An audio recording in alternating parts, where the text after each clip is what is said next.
আসসালামু আলাইকুম ওয়া রাহমাতুল্লাহি ওয়া বারাকাতুহু। এবং অন্য ধর্মাবলম্বী ভাই ও বোনেরা, আপনাদের প্রতিও রইল আমার আন্তরিক ভালোবাসা এবং দেশপ্রেমের শুভেচ্ছা। হোপফুলি আপনারা সবাই ভালো আছেন। দর্শকবৃন্দ, আজকের ফিলসফিক্যাল আলোচনার বদলে আপনাদেরকে বাস্তব অর্থে আমি কিছু আলাপ আলোচনা আপনাদেরকে বলব। আপনারা যদি বাংলাদেশে একসময় ডেল কার্নেগির বই লেখাপড়া জানা অনেক লোকজনই ডেল কার্নেগির বই পড়তেন। তো ডেল কার্নেগির বই যারা পড়েছেন, ওখানে একটা কথা আপনারা অনেকেই হয়তো জানেন। ডেল কার্নেগি জীবনের একটা পর্যায়ে লিখেছে that we Westerner fail to realize that when hypocrisy became the backbone of our society. অর্থাৎ আপনারা বাংলায় বলছি দর্শকবৃন্দ, কার্নেগি বলছিল আমরা পশ্চিমারা টেরই পাই নাই যে ভণ্ডামি আমাদের সমাজে কখন প্রতিষ্ঠিত হয়েছে। আমরা এটা টেরই পাই নাই। এখন আমরা বাংলাদেশিরা কালচারালি, আমরা ওয়েস্টার্ন কালচারের, আমরা পশ্চিমা কালচারের, সংস্কৃতির আমরা খুব ভক্ত। পশ্চিমাদের জামা কাপড় পরি, পশ্চিমাদের মেকআপ পরি, পশ্চিমাদের আচার আচরণ নকল করি, কিন্তু একটা সাবজেক্ট, পশ্চিমাদের আচার আচরণ, জামা কাপড় আমরা এটা পছন্দ করি। আমাদের সমাজে একটা প্রচলন আছে, সন্তানরা বাবার কাছে গিয়ে বলে আমাকে অমুক ব্র্যান্ডেড জামা কাপড় কিনে দাও। মেয়েরা পারে তো প্রস্টিটিউশন, অর্থাৎ নিজের দেহকে বিক্রি করে হলেও পশ্চিমাদের একটা লিপস্টিক কিনতে হবে, মেকআপ কিনতে হবে। আমরা বর্তমানে ওখানে দাঁড়ায় আছি। এখন তাহলে আজকের এই সাবজেক্টটাকে আমি কেন টেনে আনছি, টেনে আনার এত জরুরতটা কি? আপনারা খেয়াল করেছেন গত 1.5 যুগেরও বেশি সময় ধরে আমাদের একটা কালচার তৈরি হয়েছে, যারা কন্টিনিউয়াসলি মিথ্যা কথা বলে তারা আপনার আবার সামনে এসে বলে মিথ্যাচারিতা ভালো না, মিথ্যার জগতে আমি বাস করি না। যে চুরি করে সে আপনার সামনে এসে জোর গলায় বলছে চুরি করা ভালো না, আমি চুরি করি না। একজন ধর্ষক ধর্ষণ করছে, মেয়েদের জীবন নষ্ট করছে, সমাজে এসে বলছে ধর্ষণ করা ভালো না, ধর্ষণ করে আমি আমার জীবন কাটাই না। অসততা প্র্যাকটিস করছে, রাজনীতি নিয়ে দেশকে বিক্রি করে দিচ্ছে, আপনাদের সামনে এসে বলছে আমি মুজিবের মেয়ে, আমি বেগম, আমি জিয়ার ছেলে, দেশ বিক্রি করে ক্ষমতা আসতে চাই না। তো যারা ভণ্ডামিটা করছে, যারা আপনার সামনে গলাবাজি করছে, তাদের দ্বারা এমন ভাবে আমরা নিপীড়িত হচ্ছে আমাদের সমাজটা, আমাদের পরিবারটা, আমাদের দেশটা প্রতিনিয়ত এ ধরনের লোকজনদের দ্বারা নিগৃহীত হচ্ছে। আমরা নির্বিকার। আপনি বা আমি, আজকের আমি আপনাদের সামনে কথা বলছি, আপনি নিজেকে একটু আয়নার দিকে তাকায় জিজ্ঞাসা করেন তো যে আপনার সামনে একটা ভণ্ডামি হচ্ছে, আপনি কি তাকে বলছেন যে মিয়া ভণ্ডামি বন্ধ করেন? আপনি কি বলছেন? ভাই সাহেব আপনি কি বলছেন? বোনরা আপনারা কি বলছেন? আপনার সামনে ভণ্ডামি হচ্ছে, আপনার সামনে মিথ্যা কথা বলা হচ্ছে for the sake of your children. আপনার বাচ্চাদের দোহাই, বুকে হাত দিয়ে বলেন তো আপনি এই মিথ্যাটার প্রতিবাদ করছেন? আপনি হজ করতে যাচ্ছেন, আপনি ওমরা করতে যাচ্ছেন, আপনার হজ কি কাজে আসবে? শেষ বিচারের দিন আপনাকে জিজ্ঞাসা করা হবে তোমার সামনে মিথ্যার প্রচারণা করা হয়েছে, তুমি মিথ্যাকে প্রশ্রয় দিয়েছো, সত্যকে তুমি আপহোল্ড করো নাই, জান্নাতে তোমার জায়গা হবে না। আপনি ওমরা করে কি করবেন? আপনি হজ করে কি করবেন? আমাদের সমাজটা প্রতিনিয়ত আমরা ভণ্ডামি শিখেছি। গত 16 বছরে ভারত পূজার নামে স্বাধীনতা বিক্রি করা হয়েছে, চেতনা বিক্রি করা হয়েছে, মুক্তিযুদ্ধ বিক্রি করা হয়েছে, মিথ্যাকে সত্য বানানো হয়েছে, অবিচারকে সুবিচার বানানো হয়েছে। এখন অনেকে বলবেন, ভাই আপনি তো এগুলা বলেন, ultimately at the end of the day Elias Hossain video বানায় কইছে আপনি জুমার নামাজের মসজিদে গিয়া প্রত্যেক শুক্রবারে টাকার বাক্স ভাঙ্গা, দান বাক্স ভাঙ্গা পয়সা চুরি করেন। হ্যাঁ ভাই, ইলিয়াস হোসেন কইছে আমি শুক্রবারে জুমার নামাজে যাইয়া দান বাক্স ভাঙ্গা পয়সা চুরি করি। এখন নিউ ইয়র্কের হিরো আলম যদি বলে আমি এটা করছি, তাহলে করছি, আর কি করার, কিছু করার নাই। কিন্তু আমি কি সত্য বলার থেকে নিজেকে পিছিয়ে নেব? আমি নেব না। ভণ্ডামিকে আমার রন্ধ্রে রন্ধ্রে আমি অ্যালাউ করব না, আমি এটা করতে দেব না। তাহলে আমি কি করব? কন্টিনিউয়াসলি আমি বলতে থাকবো যেটা মিথ্যা ওটা মিথ্যা, যেটা সত্য ওটা সত্য। আমি বিএনপি কে বলছি, ভাই সাহেব আমাকে অ্যালাউ করেন, আমি যেন আপনার প্রশংসা করি। বিএনপি যদি আমাকে অ্যালাউ করে আমি তাদের প্রশংসা করব। ইভেন আওয়ামী লীগকে বলে আমি, Awami League give me an opportunity to praise you, অর্থাৎ আমাদেরকে অ্যালাউ করেন আমি যেন আপনার একটু প্রশংসা করতে পারি। আমাকে সেই সুযোগ দেয়া হচ্ছে না। আমি জামাতকে বলছি, ইভেন দেন নিউ ইয়র্কের হিরো আলম, নিউ ইয়র্কের হিরো আলম নামে বিখ্যাত ইলিয়াস হোসেন রে কই, বেটা সত্য কথা ক, আমি তো প্রশংসা করব। আমরা এখন ওখানে দাঁড়ায় আছি। আজকে আমি যে বিষয়গুলো নিয়ে কথা বলবো, অনলাইন কিছু অ্যাক্টিভিস্ট আছে, তারা ওয়াকারের পক্ষে একেবারে জিকির তোলা শুরু করেছে, কেউ পরোক্ষভাবে কেউ প্রত্যক্ষভাবে। আজকে এই প্রত্যক্ষ এবং পরোক্ষভাবে ডিজিএফআই এর বেতন নিয়ে যারা অ্যাক্টিভিস্ট, তাদের 2-4 জনকে দেখা যাচ্ছে ডক্টর মোহাম্মদ ইউনূসের পাশে উপদেষ্টা হয়েও বসে গেছে। আমরা তাদেরকে নিয়ে একটু কথা বলবো। সেনাপ্রধান মির্জাফর ওয়াকারকে দেখেছি জরুরি অবস্থা জারির জন্য দরজায় দরজায় নক করছে, হাসিনা পাঠাচ্ছে, অজিত দোভাল পাঠাচ্ছে।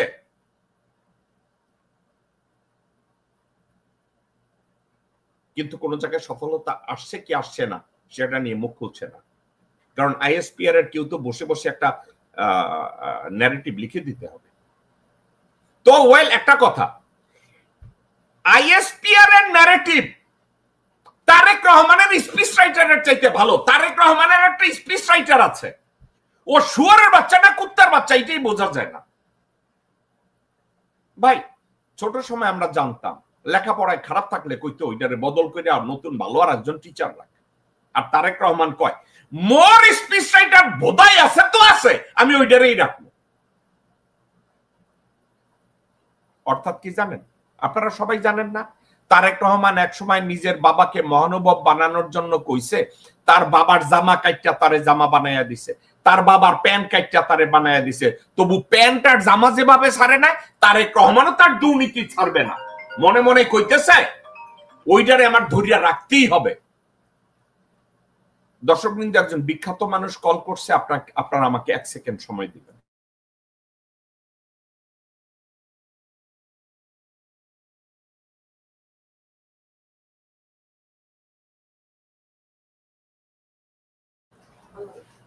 ওকে দর্শকবৃন্দ, আই এম সরি, আমি জানি আমার আজকের গেস্টরা হাইসা দিবে, বাংলাদেশ থেকে বিশাল বিখ্যাত এক ব্যক্তি আমারে কল করছে।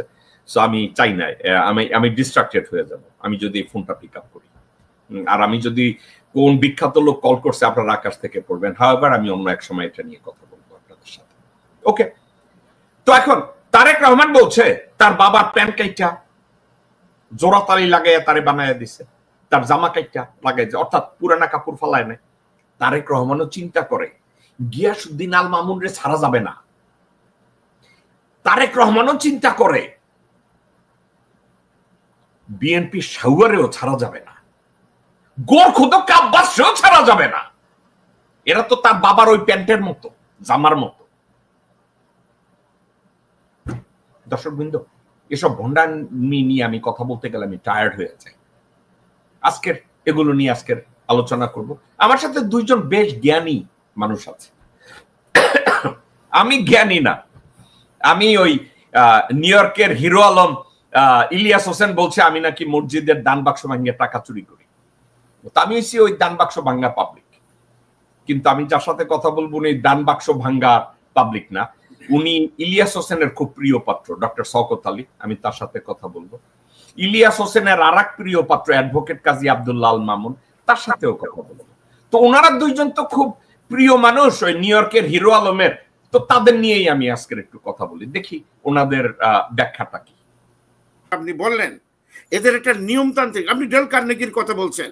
আরে ভাই, ডেল কার্নেগি যা বলেছে তো মোহাম্মদ সাল্লাল্লাহু আলাইহি সাল্লাম বলেছেন 1400 বছর আগে। সেই কথার অনুরণ আপনি পেয়েছেন ডেল কার্নেগির ভিতরে। সত্য নির্যাস তিনি একটা বের করে দিয়েছেন, সারা দুনিয়া এটা আমরা নিয়ে বলছি, অথচ এই কথাগুলো আমরা সবাই জানি, বিশেষ করে যারা মুসলমান সবাই জানি। আমরা কি মানি? আপনি মুনাফিকি করেন, এই যে আপনি বললেন যে উমরা হজ করে আপনার লাভটা হবে কি? আরে ভাই, আপনি যদি মুনাফিক, আমি বলছি এ তো মোহাম্মদ মুস্তাফা সাল্লাল্লাহু আলাইহি সাল্লাম বলছে যে আমার উম্মত হবে 72 ফরকা, এর মধ্যে হারামি থাকবে, বদমাইশ থাকবে, শয়তান থাকবে, you find out your own ways. তা আপনি যখন সমাজ ব্যবস্থাকে তুলনা করবেন তখন আপনি দেখেন প্রত্যেকটা মুসলমান দেশে, আর আপনি বিদেশিদের, আপনি সমাজ ব্যবস্থা, আপনার এখানে ধর্ম নাই কিন্তু সমাজটা ঠিক আছে কি করে, কিভাবে গতিশীল। আপনি দেখেন আপনার বর্তমান দেশে, আপনি বর্তমান যে রাষ্ট্রপতি রয়েছে যুক্তরাষ্ট্রে, ট্রাম্পের নিয়ে অনেক কথা বলছেন, কিন্তু দেখেন এটা কি সুন্দর সিস্টেম আছে। আপনি বড় জোর 4 বছর এটা হজম করবেন, তারপরে অটোমেটিক আপনি চলে যাবেন। আর আপনার অবস্থা কি? আপনি এই মাত্র বলছেন যে 16 বছরে ব্যাম্বু দিয়ে গেছে, যে আসবে সে আর কখনো যাবে না। প্রত্যেকটা মুসলমান দেশে দেখেন। তা আপনি যে সমাজ ব্যবস্থার কথা বলছেন ভাইয়া, এই সমাজ ব্যবস্থাটা তৈরি হয় বিভিন্ন অভিজ্ঞতা। আমি আপনাকে বলি শওকত ভাই, আমাদের দেখতে হবে। ওকে শওকত ভাই, পশ্চিমা পাশ্চাত্য সমাজ ব্যবস্থার ভালো, আপনি স্কুলের সেলফোনের কথা বলছেন, তো আমি এটা আপনাকে সাধুবাদ দেই। ইটস এ গুড পলিসি যে ছাত্রদের জন্য এটা বন্ধ করেছে। কিন্তু আপনাকে আমি একটা কথা বলি, যেখানে বিলিয়ন ডলারের বাজেট হয়, ওই বিলিয়ন ডলারের বাজেটটা কিসের জন্য হয়, কিভাবে ম্যানিপুলেট হয়, কোন জায়গায় হয়, এটা নিয়ে আমি আর আপনি কিন্তু কথা বলি না। আপনাকে আমি আপনি উদাহরণ দিচ্ছেন, আমি আপনাকে উদাহরণ দেই। প্রতি বছর ইসরায়েলকে $1 ট্রিলিয়ন আমেরিকান ডলার দেওয়া হয় মানবতার নামে। এটা একটা ভণ্ডামি। এবং যারা এই $1 ট্রিলিয়ন অ্যাপ্রুভ করেছে তারা কিন্তু কেউ ইহুদি না, এরা হচ্ছে খ্রিস্টান। এখন আমেরিকান রাজনৈতিক প্রেক্ষাপটে ইহুদিরা কি করেছে জানেন? প্রত্যেকটা খ্রিস্টান পাবলিক অফিসিয়াল যখন নির্বাচনের জন্য দাঁড়িয়েছে, তাদেরকে গিয়ে বলছে ইসরায়েলের বিপক্ষে যদি তোমরা ভোট দাও, আমরা তোমার বিপক্ষে যারা দাঁড়াইছে তাদেরকে আমরা টাকা দেব, আর তুমি যদি ইসরায়েলের পক্ষে ভোট দাও তাইলে আমরা তোমারে টাকা দেব। তো আমেরিকার খ্রিস্টানরা মনে করে ইসরায়েলের চাইটা আমার যদি কংগ্রেসম্যান আর সিনেটর থাকা লাগে ওইটাই আমার জন্য ভালো। এখন ওইটার সাথে আমি তুলনা করি বাংলাদেশে বিএনপি সাউয়ারে কইছে তুই যদি নীতি মারাস তোরে উলঙ্গ কইরা দেব। ভারত কইছে, র কইছে, ওয়াকার কইছে তুই তোর দেশ প্রেম দেখাবি তোরে উলঙ্গ কইরা দেব। সাউয়া কইছে আমি তো নীতিবান। তখন আস্তে কইরা 2-4টা ভিডিও দেখাইছে যে তুই তোর মন্ত্রণালয়তে বৈশায় এতগুলা হারামিপনা করছিস, সেই দেখ ভিডিও দেখ। তুই মেঘালয় শিলংয়ে যাইয়া কত বেডির লগে ঘুমাইছিস, সেই দেখ ভিডিও দেখ। বিএনপি সাউয়া লাভ দিতে কইছে কি তোমরা যা কও গুরুজি আমরা তোমার লগে আছি। এই হচ্ছে বিএনপি সাউয়া। এখন দেখছেন পাশ্চাত্যের সভ্যতারে কেমনে নকল করছে। আবার দেখাই আপনার ইন্টারমিডিয়েট পাশের আগের থেকে গোরখুদক আব্বাস চাপাতি আর দেশি পিস্তল লইয়া কমলাপুর ট্রেন স্টেশনে দাঁড়াইতো মাসের 30 তারিখ 31 তারিখ বেতন পাইয়া যেই বাইরে যাইতো, ওই কমলাপুর রেল স্টেশনের ওভার ব্রিজের কথা শওকত ভাই যদি আপনার মনে থাকে, ওইখানে দাঁড়াই আসতে কইরা এই গোরখত কাব্বাস কইতো দে পয়সা দে, মানুষের পয়সা রাখিয়া দিত এই গোরখত কাব্বাস।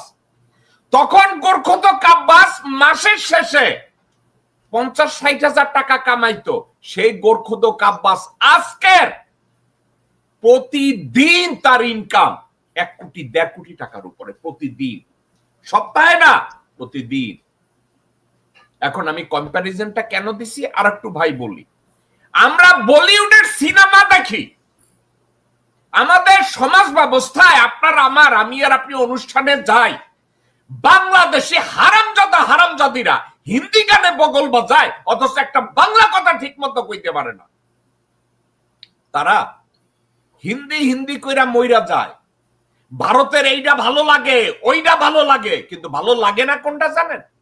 সঠিক নির্বাচন পদ্ধতি, গণতন্ত্রের প্র্যাকটিস। আমরা ওইটা নেব না, আমরা নেব খালি মেরে আঙ্গা নেমে করতে হয় মরতে হয়, আমরা ওইটা নেব। ভালো নির্বাচন পদ্ধতি নেব না, ভালো সায়েন্স নেব না, ভালো ইনফরমেশন টেকনোলজি নেব না। এটা কি আমাদের ব্যর্থতা না? তবে আপনি যেটা বলছেন সামগ্রিক আঙ্গিকে প্রত্যেকটা কালচারে ভালো এবং খারাপ আছে, কিন্তু পশ্চিমা কালচার আমাদের এশিয়ান কালচারের উপরে যে সুপিরিয়রিটি দেখায়, এটা দেখানোর একমাত্র কারণ দিনকে দিন আমরা নিজেরাও ভণ্ড হচ্ছি, আমরা ভণ্ডামিকে পূজা করছি।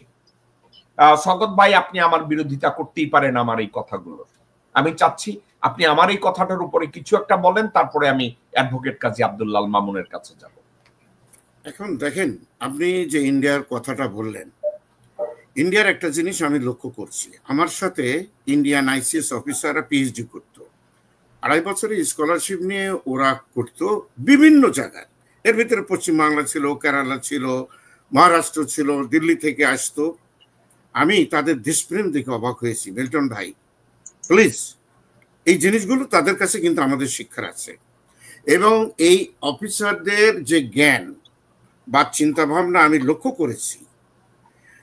আর বাংলাদেশের বর্তমান যে শিক্ষা ব্যবস্থা এবং আমাদের যে বিসিএস ক্যাটেগরি যদি ধরেন, তাদের পার্থক্য যে কত বিস্তর, আপনি নিজে অবাক হয়ে যাবেন। আপনি ভারতের বর্তমান তাদের যে দেশের, আপনি দেখেন তো, এই যে কথাগুলো আপনি বললেন, যে বেশ কিছু উদাহরণ দিলেন, যে অমুক অমুক অমুক এইভাবে কথা বলছে, এরা দেশের জন্য হয়তো ক্ষতিকর, কিন্তু তাদের ব্যক্তির অনেকের জন্য হয়তো উপকার হয়। আপনি ঠিকই বলেছেন, ইলিয়াস ভাই আমার ভাই, ছোট ভাই, ভুল ভ্রান্তি বলেছে, আমাকে নিজেও বলেছে যে শওকত ভাই আমার সব কথা ধরবেন না। কিন্তু আমি বলছি, ইলিয়াস এই কি ধরনের কথাবার্তা হলো? ভাই আমি মাথা ঠিক থাকে না, বলছে সে আমাকে, বাস্তব সত্যি কথা। আমরা তো সব কথাবার্তা বলি, শুধু মিল্টন ভাইয়ের সাথে তো কথা হয় না, সব ভাইয়ের সাথে কথা হয়। তো এখানে বিষয়টা যেটা হলো, আপনি দেখেন তো, ভারতের একটা উদাহরণ আপনি দেন, একটা টক শো আপনি আমাকে দেখান যেখানে ভারতের বিরুদ্ধে কথা বলছে বা ভারতের মানুষের বিরুদ্ধে বলছে। তারা যেটা করে, তাদের দেশকে ভালোবেসেই তারা বিদেশ থেকে করে, এবং ভারতের অর্থনৈতিক উন্নয়নের পিছনে এই নন রেসিডেন্ট ইন্ডিয়ান যারা, তাদের অর্থনৈতিক অবদান, এটা আমি 1 ঘন্টা লেকচার দেবো। সিমিলারলি চীনের অর্থনৈতিক উন্নয়নের পিছনে এই যারা ইউরোপ আমেরিকায় যে চাইনিজ রয়েছে, তাদের যে কি অবদান, আমি 1 ঘন্টা লেকচার দিতে পারবো এরপরে। আর আমরা বাংলাদেশের লোকেরা কি করছি। তারপর আমি একটা কথা আপনি বলেন, আপনি নিজে একটা প্রশ্ন করেছিলেন কনসাল জেনারেলে, যখন জুলাই বিপ্লবের আমাদের তথ্যমন্ত্রী লিখতে হবে যদি অ্যাডভাইজার মাহফুজুল আলম, তো নাকি মাহফুজকে আপনি একটা প্রশ্ন করলেন যে ভাই সাহেব, আমাদের সমস্ত ইন্টারনেট গুলো বন্ধ করে দেওয়া হয়েছে ইন্ডিয়াতে, আর ইন্ডিয়া তাদের সমস্ত জিনিসগুলো আমাদের এই দেশে দিচ্ছে, আপনি কোনো অ্যাকশন নিচ্ছেন না কেন? মূল কথাটা তো ছিল, প্রশ্নটা ছিল এরকম। উনি জবাবে কি বলছে আপনি দেখেন, তার জবাবটা দেখেন। উনি বলছেন যে আমি মুক্ত তথ্য ফ্লো বিশ্বাস করি। উনি কিন্তু তথ্যমন্ত্রীর তথ্য অ্যাডভাইজার। আমি বন্ধ করার পক্ষে না। আপনি দেখেন যদি তার পরিপক্কতা থাকতো, তার ভিতরে যে সঠিক দেশপ্রেম থাকতো, উনি বলতেন এই কথা যে আপনি যে কথাটা বলছেন যে আমাদের বাংলাদেশের বা আমাদের প্রবাস থেকে যে বাংলাদেশের সপক্ষে যে কথাগুলো বলা হয়, ইন্ডিয়া সেটা বন্ধ করেছে। আমি এই বিষয়টা দেখি, যদি সম্ভব হয় আমরা এটার উপযুক্ত ব্যবস্থা নেব। উনি তা বলেননি। উনি এটাও বলতে পারতেন যে এটা আমার নজরে আসছে অলরেডি। এইটুক না থাকলে তো উপদেশটা হয় কি করে, তার নজরে যদি এগুলো কিছু না থাকে। উনি কিন্তু কিছুই বলেননি। আপনি এবার চিন্তা করেন, এই ভদ্রলোক যদি ভারতীয় তথ্যমন্ত্রীর সাথে আলাপে যায়, বুঝেন, কিন্তু আমাদের মাহবুব বনাম আপনার ইন্ডিয়ান তথ্যমন্ত্রী, আপনি কি মনে করেন? সিমিলারলি আপনি যদি মনে করেন আমাদের পররাষ্ট্রমন্ত্রী তৌহিদ হোসেন আর আমার জয়শঙ্কর রায়, যার আমি নিজে একজন বড় ভক্ত, এত স্মার্ট লোক, ভারতকে ভালোবাসে, এমন লোক আমি খুব কম দেখছি ভারতের ইতিহাসে। মানে ফরেন পলিসি তাদের স্টেট ডিপার্টমেন্টের এত বড় দেশ তারা ভালোবাসে তাদের। সেক্ষেত্রে আপনি দেখেছেন যে আমরা সব ক্ষেত্রেই কিন্তু আমাদের অর্থনৈতিক যে চিন্তা ভাবনা, আমাদের পররাষ্ট্রনীতি, আমাদের প্রশাসনিক, আমাদের ধর্মীয় কাঠামো, শিক্ষা ব্যবস্থা, প্রত্যেকটা জায়গায়। তাহলে এখানে আমাকে তো মোজাদ্দেদ আল ফাসানি খুঁজে বের করতে হবে। একসময় আমরা অনেক কথা বলতাম মাওলানা ভাসানীকে নিয়ে।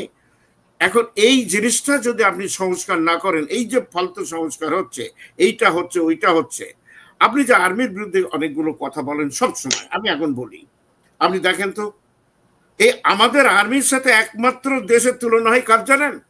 আমাদের শ্রোতাদের জন্য আমি বলছি, এটা ইজিপশিয়ান আর্মির সাথে, যারা দুধই বিলিয়নস অফ ডলার খরচ করে ক্যান্টনমেন্টের জন্য, ভালো আরাম আয়েস, এই মেয়ে নারী, মানে আনন্দ ফুর্তির জন্য। যুদ্ধ করার মতো কোনো ক্ষমতা তারা রাখে না।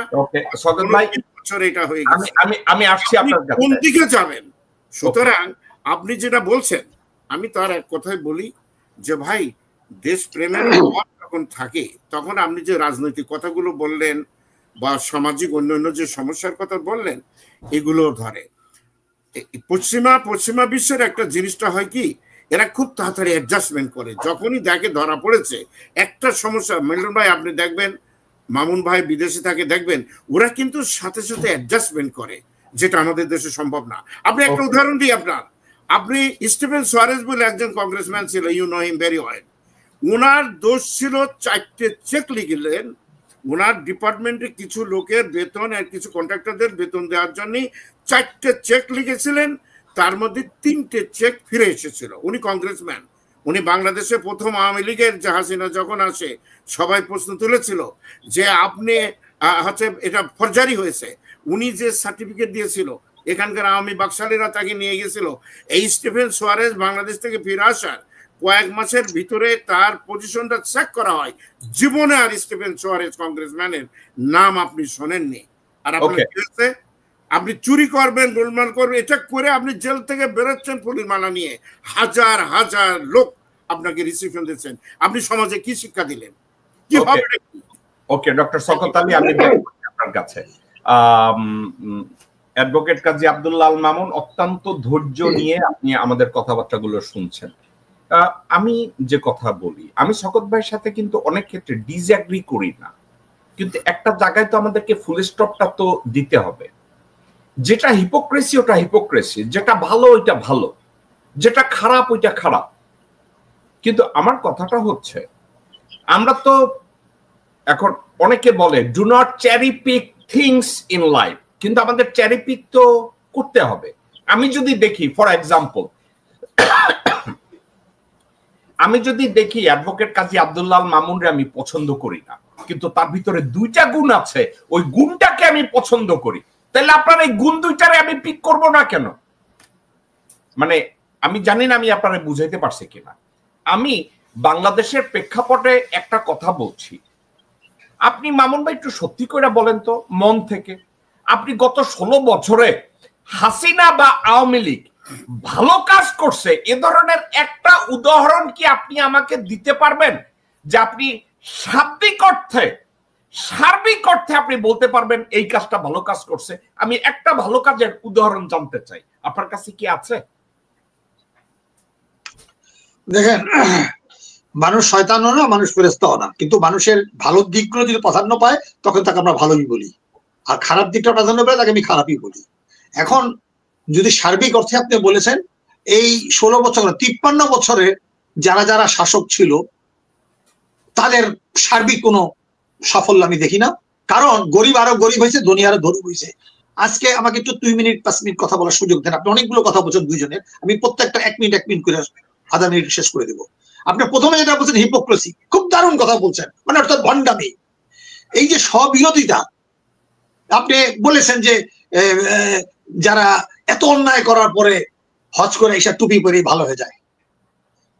শওকত ভাই অনেক কথা বলছেন যে পশ্চিমা দেশে, যেটা নাকি আমি বলতে পারি যে এখানে ওরা মুসলমান না, তবে এখানে ইসলাম আছে। বার্নার্ড শ বলছিল Islam is the best religion with worst followers.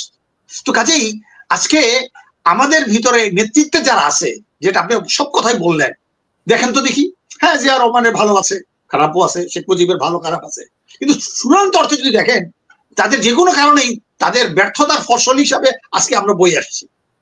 আজকে খালেদা জিয়া 2 বার ছিল, আজকে আপনার তারেক জিয়া আরেকবার আসার চেষ্টা করতেছে, এই যে পরিবর্তন তো হাসিনা আসছে।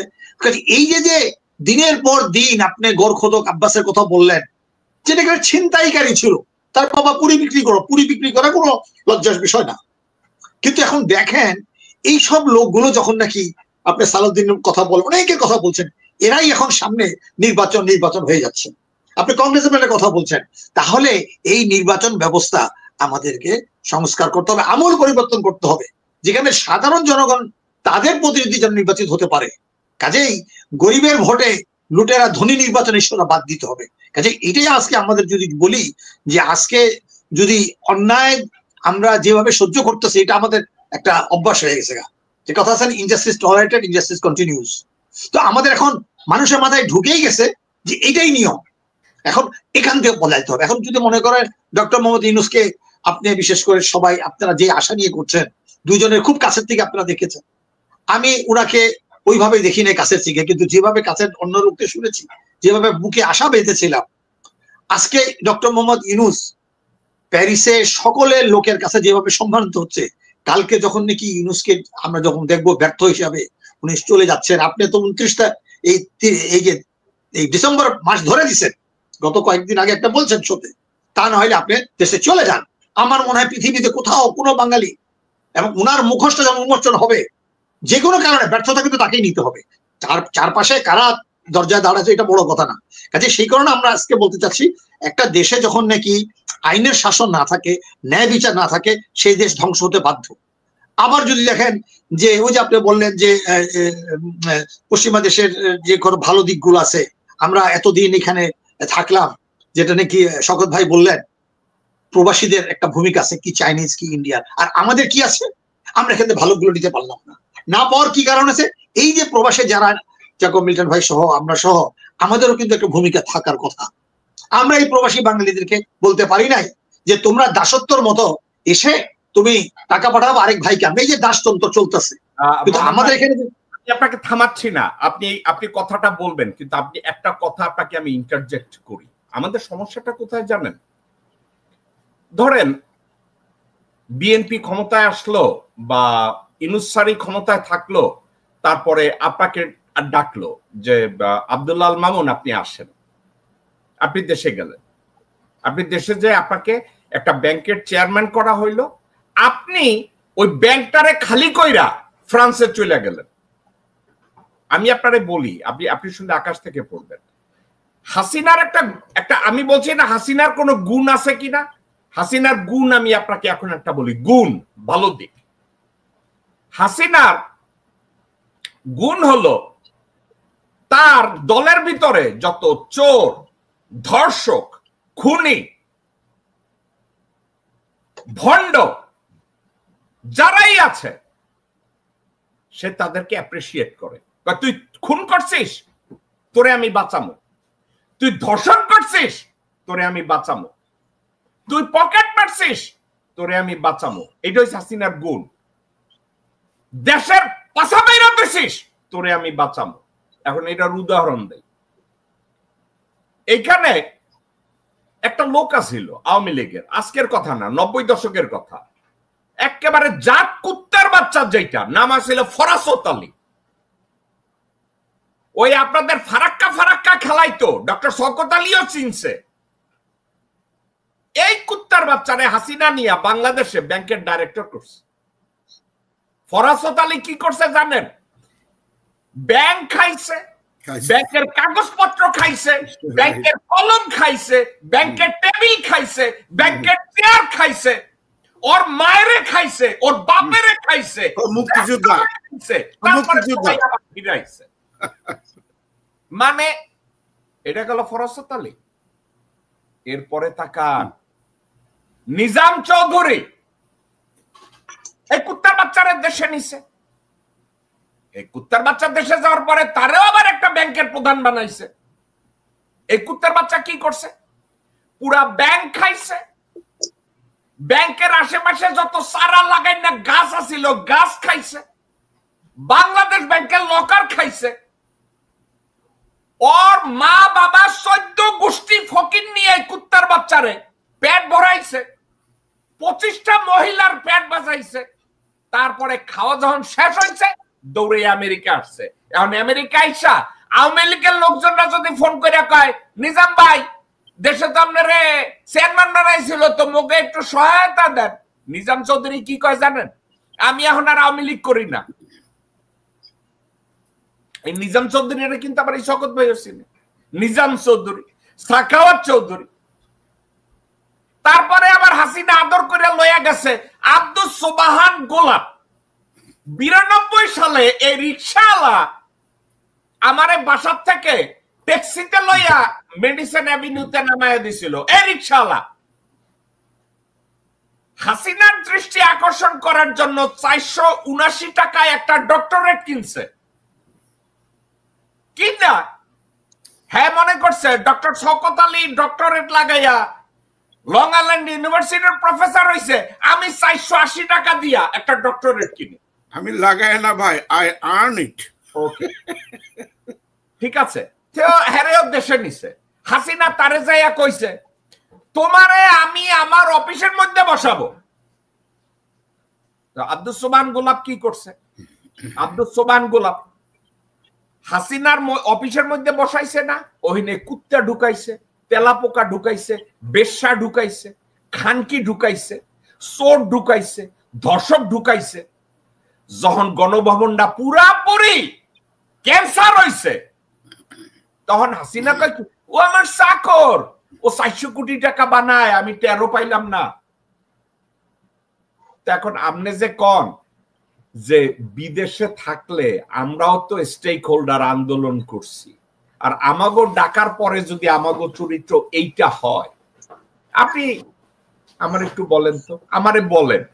এখন ওই হাসিনা চলে যাওয়ার পরে অনলাইন অ্যাক্টিভিস্টরা খালি ভিডিও বানায়, পিনাকি রে মন্ত্রী বানাও, কনক রে মন্ত্রী বানাও, ইলিয়াস রে মন্ত্রী বানাও, শাহেদ আলম রে মন্ত্রী বানাও, মনির হায়দারের মন্ত্রী বানাও, সাইফুর সাগরের মন্ত্রী বানাও। ও ভাই, মানে হ্যাগরে মন্ত্রী বানাইলে আর মানুষের লেখাপড়া করার দরকারটা কি? তাইলে তো ওই যে এরশাদের আমলে ঢাকায় বেশ্যাগিরি করতো বেলি চৌধুরী, হ্যারে ধরেও একটা মন্ত্রী বানাই দেওয়া উচিত।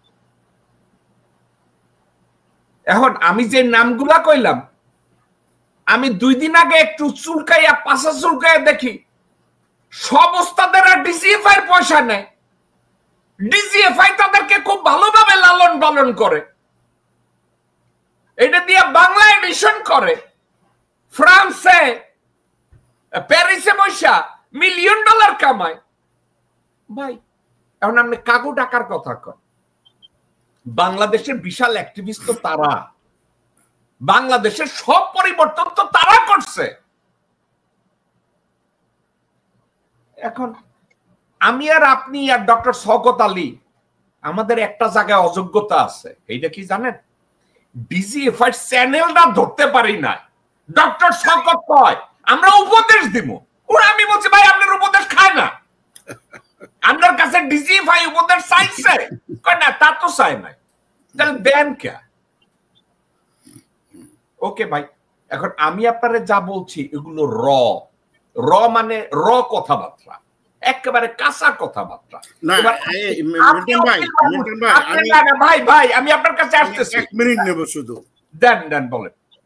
আমি বলছি এই কথা আজ থেকে বেশ কিছুদিন আগে হাকিম জাফরি, আমাদের প্রিয় ব্যক্তি, আপনার প্রিয়, আমাদের যুক্তরাষ্ট্র কংগ্রেসের বিরোধী দলের নেতা।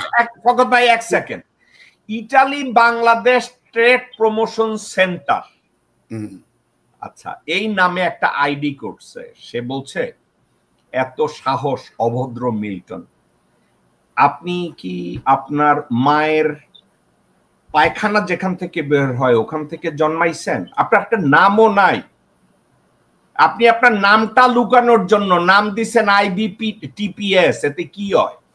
ভারতীয় বেশ্যা। এরপরে আইছেন এখানে কমেন্টস করতে, আপনার মতো কুত্তার বাচ্চাদের এখানে ইনভাইট করে কে রে ভাই? আচ্ছা আমি যে কথাটা বলছিলাম, তো হাকিম জাফরি তখন ইলেকশনে সে পাসও করিনি, তো এখানে আমি নামটাই বলে দিই, দৈনিক আমাদের সাপ্তাহিক বাংলা পত্রিকায় ওকে ডেকে নিয়ে আসা হয়েছে, কেউ চিনত না। তো ও প্রধান অতিথি, আমি বিশেষ অতিথি, পাশাপাশি বসে আছি। তো ওর বক্তৃতা হলো, আমি বক্তৃতা দেওয়ার পরে আমাকে বলছে, এই ডক্টর, আপনি তো জানেন এরা এইভাবেই কথা বলে, এই ডক্টর, এই ডক, তুমি পলিটিক্স এসো না কেন, তুমি তো ভালোই বক্তৃতা দিলে। আমার বললো, তা আমি বলছি যে দেখো আমার এটা পছন্দ হয় না, আমি শিক্ষকতা করি, আমার কাছে এটাই ভালো। তো ও আমার একটা কথা বলেছে, কথাটা খুবই প্রণিধানযোগ্য। উনি বলছেন, ডক তুমি যদি পলিটিক্সে না এসো তুমি রিটায়ার্ড হবে না, তোমার একটা সোশ্যাল সিকিউরিটি বেনিফিট হবে না, তোমার একটা রিটায়ারমেন্ট বেনিফিট হবে না। এটা কে করবে জানো? ওই হাই স্কুল গ্রাজুয়েশন, যে তোমার ক্লাসে আসার মতো ক্ষমতা তার এখনো হয়নি, সেই তোমার ভাগ্য নির্ধারণ করবে। আমরা যদি পলিটিক্সে সমস্ত ভালো লোকগুলো যদি মনে করি যে আমাদের মান সম্মান বা আমরা উপদেশ দেব না বা আমাদের মান সম্মান বা ইজ্জতের প্রশ্ন আসে, আমরা সরে যাব দূরে, তাহলে কিন্তু পলিটিক্সে এই যে কাক বিড়াল শকুন যারা, এরাই কিন্তু, তারা তো চাচ্ছে সেটা, তারাই এটা করছে এবং করবে। কিন্তু ওকে ফকত ভাই, আমি একটু জাস্টিফাই করতে চাইতেছি। মামুন ভাই আপনি সময় নিয়ে আপনি কিছু বলতে চাইছিলেন, সরি আমি আপনাকে ডিস্ট্রাক্ট করতে চাই না, কিন্তু এই কথাগুলো ওই যে আমেরিকা থেকে দৈরা লোকজনরা ওইখানে নিছে, এখন নিউ ইয়র্কের হিরো আলম আছে আর প্যারিসের এশা শিকদার আছে। প্যারিসের এশা শিকদার আবার কেন কই এটা কি জানেন? এশা শিকদারও 200-300 মানুষে জবাই করছে, আর প্যারিসে যে আপনার ওই পিনাকি ভট্টাচার্য আছে সে 279 জন ছোট বাচ্চারে ভুয়া ঔষধ দিয়ে মাইরা ফেলাইছিল। তাহলে এশা শিকদার আর ওই উনি ওই যেই কয়টা মৃত লাশ প্রডিউস করছে তাদের ওইখানে একটা মিল আছে। ওকে এবার বলেন আপনি ভাই। আচ্ছা এখন আজকে এই যে কথাগুলো আপনি বলছেন যে বাংলাদেশে সৎ লোক যাতে নেতৃত্বে না আসতে পারে, ভালো শিক্ষক যেন ঢাকা বিশ্ব শিক্ষকতা না করতে পারে, যারা সারা জীবন একটি আদর্শ নিয়ে রাজনীতি চর্চা করছে তারা যেন কোনো দলের থেকে নমিনেশন না পায় এবং তাদেরকে যেন সব জায়গায় নিগৃহীত করা হয়। হ্যাঁ, একটা মূর্খ অযোগ্য অসৎ লোকরে প্রধান অতিথি করে আপনাকে বিশেষ অতিথি করবে যাতে আপনাকে ছোট করা যায়। এই কালচার থেকে যদি না বের হয়ে আসতে পারে, এই যে আপনি যে বললেন যে আমেরিকার যে কালচার কাউন্সিলের যে আলোচনা হলো সেখানে আমাদের তথ্যমন্ত্রী নির্লজ্জ ভাবে বলছে, এটা কয়টা পত্রিকা ছাপছে? আমি তো এই মুহূর্তে শোনার পরে বলছি আমি যদি থাকতাম এখন তার জায়গায় অন দ্য স্পট তাকে বলতে রিজাইন এবং তার বিরুদ্ধে কোনো দুর্নীতি আছে কিনা ব্যবস্থা করা হোক। এই সৎ সাহস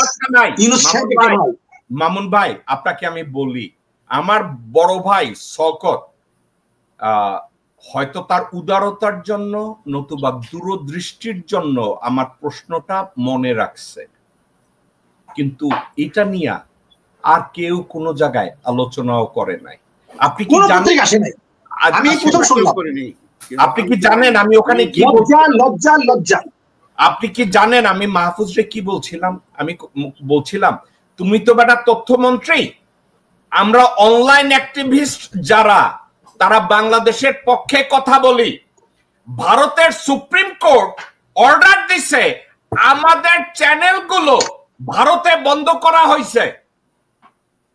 তাইলে তুমি বেটা তথ্য মন্ত্রণালয়তে বৈশা ভারতীয় এই চ্যানেলগুলা বন্ধ করো না কেন? এখন আপনি শুনলে কিন্তু আরেকটা কথা আমি বলছি, আপনি শুনলে কিন্তু আকাশ থেকে পড়বেন, আকাশ থেকে পড়বেন। এই শওকত আলী শুনতেছে, আমি পিনাকির প্রশংসা করছি, কনকের প্রশংসা করছি, ইলিয়াসেরও প্রশংসা করছি। শওকত ভাই করি নাই, তাদের নাম বলি নাই, বলেছেন। আমি পিনাকি আপনার অনুষ্ঠানে বক্তব্য দিয়েছে প্যারিস থেকে। আচ্ছা, কেন প্রশংসা করছি জানেন? আমি বলি মামুন ভাই, আপনার যদি একটা ভালো দিক থাকে আমি কেন প্রশংসা করব না? আমার পছন্দের সাথে আপনার একটা যোগ্যতা, তার সম্পর্ক কি? আমি প্রশংসা করছি। কিন্তু মাহফুজ কি উত্তর দিছে জানেন? এই ভুকচুদ আমার এই প্রশ্নটাকে অ্যাবজর্ব করতে না পাইরা কুত্তার বাচ্চা কি কয় জানেন? আমি কেউরে বন্ধ করার পক্ষে না, ভারতীয় বেশ্যারা আমাদের জন্য খুব ভালো, এই মাহফুজ বলছে। এখন এটার জবাব আপনি কি বলবেন? আমার এই কথাটা একটু বলেন, আমি এর কি বলবো? কি উচিত ছিল? তাদের বিচার করা হবে, তাদের বিচার করা হবে, নিশ্চিত বিচার করা। আমরা অবশ্যই ক্ষমতায় যাব, অবশ্যই বিপ্লব শেষ হয় নাই। এই সব লোকগুলো পালাবে, আমি বলে দিচ্ছি, এরা পালাবে। মামুন ভাই, এরা রয়ের লোক, এরা রয়ের লোক, এরা রয়ের দালাল। সে হচ্ছে জুলাই বিপ্লবের মাস্টারমাইন্ড। তার কাছে আপনি আশা করছেন ভবিষ্যতে এই লোক যদি ভালো রাজনীতিতে যোগদানও করে, what you expect from him? তার যে চিন্তা, এই চিন্তা থেকে আমি খুব অবাক হয়েছি। শওকত ভাই, ওই দিন আমার কি করা উচিত ছিল জানেন? আমার উচিত ছিল পায়ের থেকে জুতা খুললা ওর মুখের মধ্যে মাইরা দেওয়া। মারি না কেন জানেন ভাই? এমনি আমি হইছি জুমার নামাজের দিনে মসজিদের বাক্স ভাঙ্গা পয়সা চুরি করি, এরপরে আবার বদনাম আছে জেকব মিল্টন গালি দেয়। এখন আমি যদি আবার মাহফুজ রহিনে জুতা মারি তো বুঝেন তো, কিন্তু এটা মারা উচিত ছিল না। ও যে উত্তর দিছে শওকত ভাই, না না, এটা কোন দেশপ্রেমিক মানুষ, বিশেষ করে তথ্যমন্ত্রী ভাই এখানে একটা কথা আছে। এ হচ্ছে তথ্যমন্ত্রী, তার কাছে কোনো তথ্য নাই যে সে কনসাল জেনারেল ওখানে গেলি তারে জুতো পিটা করার জন্য বিশাল বাহিনী রয়েছে। আপনি শোনেন মিল্টন ভাই, আপনি যে বলেন যে ইলেকশনের কথা এটা সেটা, আমি বিশ্বাস করি না যে শোনেন, একটা ইলেকশনের মাধ্যমে কিন্তু মামুন ভাই জানবে, এলএফওর মাধ্যমে ইয়া খান যে ইলেকশন দিল, এটা কিন্তু পাকিস্তান ভেঙেছে। আমি দেখছি এই ইলেকশনকে কেন্দ্র করে নিয়ে দেশে এমন গ্যাঞ্জাম হতে যাচ্ছে। দেখেন, যে মুহূর্তে আমি ডিসকাশন করছি, আপনি কি জানেন নয়াদিল্লিতে বাংলাদেশের বিরুদ্ধে আওয়ামী লীগের সভানেত্রী হাসিনার মানে অর্গানাইজিং ক্যাপাসিটি, আপনি বলেছেন যে হাসিনার কোনো গুণ আছে, কিন্তু তার অত্যন্ত মহৎ গুণ আছে একটা, কি জানেন? তার দলকে অর্গানাইজ করে একটা দেশকে 16 বছর কোন রকম উস বিশ টুস ছাড়া এককভাবে করে গেছে, এবং আমরা কেউ বাধা দিতে পারিনি। না সাংবাদিক, না অসাংবাদিক, না মিলিটারি, না পুলিশ, না জনগণ, কিচ্ছু করেনি। আপনি ক্রেডিট দেবেন না তার? এখন বিরোধিতা করছে, দেখেন 1 বছর হয়নি, 1 বছর হয়নি। আজকে আন্তর্জাতিক একটা কনফারেন্স সেমিনার করছে, সেখানে নির্ধারণ হচ্ছে যে বাংলাদেশের নির্বাচন কি হবে, বাংলাদেশের অর্থনীতি কি দাঁড়াবে। কেন ইমাজিন কেউ কিচ্ছু করছেন না, আপনার সংস্কারের পক্ষে হোক, যাই হোক, আন্তর্জাতিক কোথাও কোনো আলোচনা নাই। আমি আপনার কাছে, আপনি একটা ইম্পর্টেন্ট কথা বলছেন, এখন আমি আপনার কাছে এটা একটা ফলো আপ আছে, আমি 1 সেকেন্ড আমার একটু সময় দেন। মামুন ভাই, আপনি আপনার কথাটা শেষ করেন, আমি শওকত ভাইয়ের কাছে আপনার পরে যাব। আচ্ছা, ধন্যবাদ, কারণ আমি অনেকক্ষণ যাবত কথা বলি নাই। এখন এই যে পররাষ্ট্র উপদেষ্টা, এই লোকটারেও আজকে আমাদের চিহ্নে রাখতে হবে, এর অবশ্যই বিচার করতে হবে। পাকিস্তানের সাথে যখন নাকি আমাদের একটা রিকনসিলিয়েশন হচ্ছে, পৃথিবীর সব দেশে রিকনসিলিয়েশন হয়, হ্যাঁ, পাকিস্তানের মুক্তিযুদ্ধ যেমন আমরা করেছিলাম, এটা যেমন সত্য কথা, আজকে ভারতের আগ্রাসন রোখার জন্য শত্রু আমার বন্ধু, এটা যেমন সত্য কথা, আর চিরস্থায়ী কোনো শত্রু কেউ থাকেও না। সেইখানে এই পররাষ্ট্র উপদেষ্টা কি বিহেভটা করছে তার সাথে আপনি লক্ষ্য করেন। যেখানে চীনের যে আপনার যে একজন বড় পররাষ্ট্রমন্ত্রী যখন এই পাকিস্তানে গেছে সেটা বাদ দিয়ে এই এজেন্ডার নীতি আসছে, তাকে কিভাবে অবহেলা করছে, তাকেও এখনো বহাল তবিতে রাখা হয়েছে। তাহলে অযোগ্য লোক তাদেরকে রাখা হয় বিরোধী দলের নামে, ওই একই কেন্দ্র থেকে সরকারি দল বিরোধী দল সবই দিল্লি কেন্দ্রিক। কাজে আজকে হাসিনা যে কথাগুলো বলছে, এখনো বাংলাদেশের সাথে কূটনৈতিক সম্পর্ক থাকি করে আমরা তো প্রকাশ্য যুদ্ধের মধ্যে আছি। পৃথিবীর কোন দেশের সাথে কূটনৈতিক সম্পর্ক থাকেন। বারবার বলছি, যদি বাংলাদেশ রক্ষা করতে চান অন্তপক্ষে একটা নির্দিষ্ট সময় 10 বছরের জন্য মিনিমাম সমস্ত কূটনৈতিক রাজনৈতিক সমস্ত সম্পর্ক বন্ধ করে দিবেন। এই যে মিরসাই যেটা নাকি বাংলাদেশের বাংলা চিকেন নেক বলা হয়, 90 একর জমি দিছে, এইটা কয়েকদিন যাবত আলোচনা হচ্ছে, তারপর কোনো ব্যবস্থা নেওয়া হচ্ছে না, তাহলে দেশ চালাচ্ছে কে? এখন আমাদের শপথ নেওয়া উচিত যে ইউরোপ আমেরিকার যে কোনো দালাল তাকে জুতা পিটা করতে হবে, তাকে সমাজচ্যুত করতে হবে। কোন বিয়েতে যাওয়ার আগে, কোন গেটে যাওয়ার আগে জানতে হবে আওয়ামী লীগ, বিএনপি, জাতীয় পার্টি, জামাত, এই দালালরা যারা নির্বাচনের নামে আবার ভারতের কাছে দেশকে নিয়ে যাচ্ছে, তারা থাকলে যাবো না। এইটা যদি না করতে পারি তাহলে দেশ বাঁচবে না। আমাদের উচিত এই ইউরোপ আমেরিকায় ওদেরকে কাউন্টার, ওদেরকে হ্যাবক তৈরি করতে, ওদের যেন ঘরের ঠিক বের হতে না পারে। এখানে আইন আছে, আইনের শাসন আছে, আমরা কেন এদের বিরুদ্ধে ব্যবস্থা নিতে পারবো? বলবো এরা সব মাফিয়া, এদের ব্যবস্থা হোক। আমরা উল্টা করে করবো। আমেরিকা এখন অনেক কংগ্রেসম্যান আছে, আমেরিকা এখনো অনেক লোক আছে যারা নাকি ইসরায়েলের আগ্রাসনের বিরুদ্ধে তারা জীবনের ঝুঁকি নিয়ে তারা মিছিল আছে। আর আমরা দেশটি কিছু বলবো না। আমাদের দেশ তো কাশ্মীরের ইচ এন্ড এভরি নারীদেরকে ধর্ষণ করে, সুন্দরী নারীদেরকে। আজকে আমাদের দেশ নতুন প্লেলিস্টে নতুন কাশ্মীরে যাচ্ছে, আর আমরা প্রবাসীরা বসে রয়েছি। আপনি যাদের কথা বললেন তাদেরকে জুতা পিটা করা উচিত। আজকে আমি আপনার ভাষায় বললাম, আজকে বলা উচিত যে তাদের সাথে যারা কথা বলবে তাদেরকে আমরা সামাজিকভাবে বয়কট করব, তাদের ঘৃণা জানাবো। এবং সবচেয়ে বড় উচিত হলো যে দেশপ্রেম হলো দেশের মানুষকে ভালোবাসা, অধিকাংশ মানুষের ভালোবাসা। আজকে কেন সাধারণ এইবার দেখেন একটা বিচার হইল না। আমি তো বলবো যে এই 2000 লোক মারা গেছে, এই 2000 লোক যেন শপথ নেয় উপর থেকে 2000 লোকের মাথা কেটে ফেলতে হবে। জাল ওয়াকার যেন জীবিত বাংলাদেশে থাকতে না পারে, পালায় যেতে না পারে, এই সৎসাহস আমার আছে। শ্বেত সন্ত্রাসের বিরুদ্ধে লাল সন্ত্রাস ছড়া দিতে হবে। 2 সেকেন্ড বলতেছি, আপনি শোনেন, জালিয়ানওয়ালাবাগ হত্যাকাণ্ডের পরে ওই যে আপনার যে কি নাম জানি, তাকে লন্ডনে নিয়ে গেছিল এক ইন্ডিয়া গিয়ে, ওখানে তার বাসা থেকে নিয়ে তাকে হত্যা করে প্রতিশোধ নিয়েছে, সিনেমা হয়েছে। তো কাজেই সেগুলো আমরা যদি ভুলে না যাই, আমাদের অবশ্যই তাদেরকে ভয়ের মধ্যে রাখতে হবে যে if we have to live, we are not going to live. আর জীবন একটাই, প্রতিশোধেই প্রতিরোধ হতে হবে, প্রতিরোধ। এরা আমাদের বিষ খাওয়ায় মারতেছে, এদের আমাদের কত রকম ভাবে করতেছে। এখনো ভারতের এই কয়েকদিন আগে দেখলাম সীতাকার্সে ভারতের একটা নতুন হসপিটাল হয়েছে। হ্যাঁ, এখনো ভারতের থেকে চাল আনতেছে। কিসের? আমার চাল লাগবে না, দরকার আমরা ডবল চাল দিয়ে বিদেশ থেকে নিবো, দরকার একবেলা না খেয়ে থাকবো। প্রয়োজনে আমরা ওই ভুট্টোর মতো বলছে, আমি এই মিটিং এ ছিলাম, ভুট্টো বলছিল যে প্রয়োজন হলে তোমাদের ঘাস খেতে হবে যদি অ্যাটম বোমা বানাইতে হয়। হ্যাঁ বানাবো, হলে না খেয়ে থাকতে হবে। তারপর বলছে তাহলে আমরা অ্যাটম বোমা, আমাদের আজকে সেই শপথ নিতে হবে। তাহলে আমাদের আগামীদের যে কৃষক শ্রমিকরা বারবার জীবন দিছে তাদেরকে বলতে হবে আমরা অবশ্যই বিপ্লব করব, ভূমিহীনদের মাঝে ভূমি ডিস্ট্রিবিউট করব, আমাদের সমস্ত ব্যাংক বিমা জাতীয়করণ করে ফেলাবো, স্বাস্থ্য জাতীয়করণ হবে, তোমাদের কোনো বেকার থাকবে না, 1 কোটি আমরা প্যারালাল আর্মি করবো। তো এই শপথ দিয়ে আমরা বলতে চাচ্ছি। ধন্যবাদ। ওকে, না আপনার কাছে আমি একটু জিজ্ঞাসা করি, আজকের আমি আর শওকত ভাই আর আপনি আমরা এই 55 মিনিট আমার ইন্ট্রোডাকশনের উপরেই আমরা কথা বললাম। এবার কাজের কথায় আসি।